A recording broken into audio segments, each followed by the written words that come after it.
نماز میں عجز و نیاز کرتے ہیں اور جو نمازوں کی پابندی کرتے ہیں، یہی لوگ میراث حاصل کرنے والے ہیں۔ جو لوگ خیرات کرنے والے ہیں، مرد بھی اور عورتیں بھی، اور اللہ کو نیک نیتی سے قرض دیتے ہیں، ان کو کئی گنا ادا کیا جائے گا اور ان کے لیے عزت کا صلہ ہے۔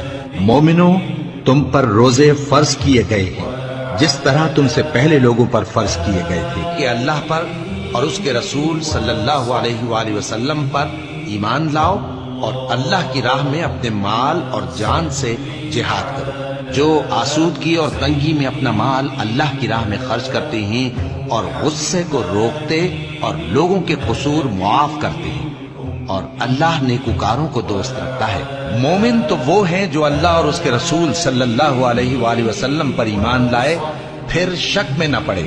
جس نے توبہ کی اور ایمان لایا اور اچھے کام کیے تو ایسے لوگوں کے گناہوں کو اللہ نیکیوں سے بدل دے گا۔ اے اہل ایمان، اللہ کا بہت بہت ذکر کیا کرو اور صبح و شام اس کی پاکی بیان کرتے رہو۔